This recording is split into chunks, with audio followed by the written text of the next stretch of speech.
الذي أرسله بالحق بشيرا ونذيرا وداعيا إلى الله بإذنه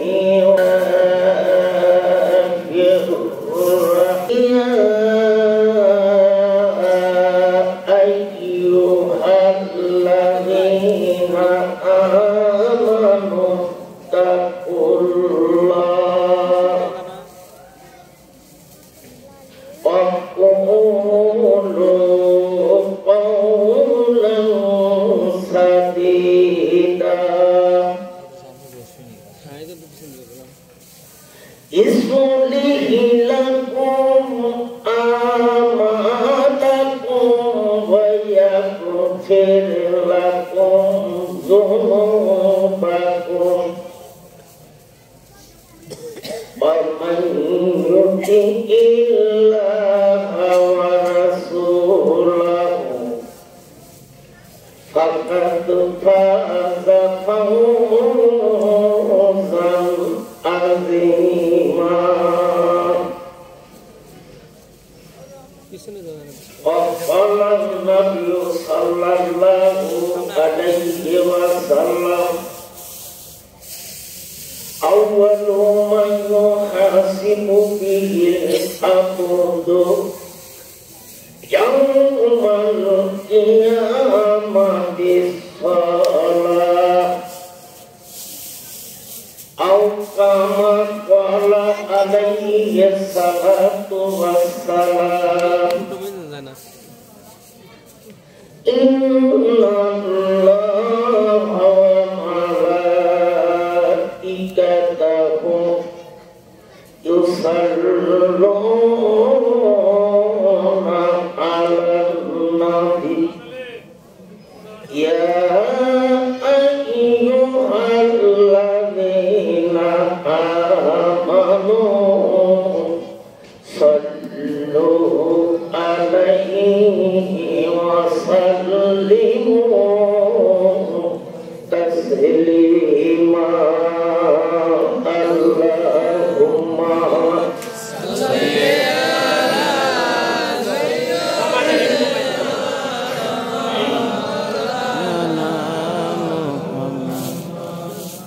وعلى آل سيدنا مولانا محمد. একটু জোরে সরে মোহাম্মদ করুন আল্লাহুম্মা صلي على سيدنا مولانا محمد وعلى آل سيدنا مولانا محمد.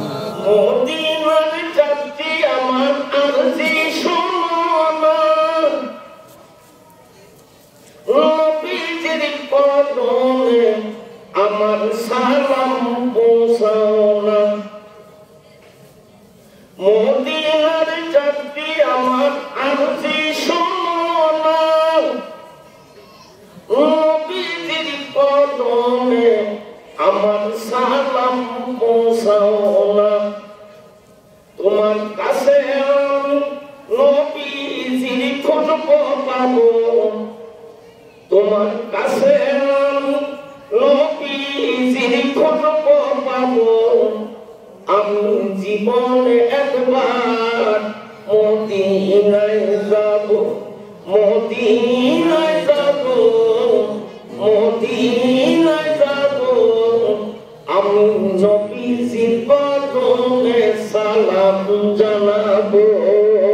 আল্লাহুম্মা সাল্লি আলা সাইয়্যিদিনা মাওলানা মুহাম্মদ ওয়া আলা আলি সাইয়্যিদিনা مولانا محمد. কেমনে যাবো খোদা রাস্তা দেখাও না,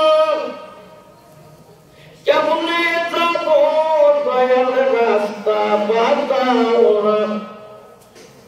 নবীজি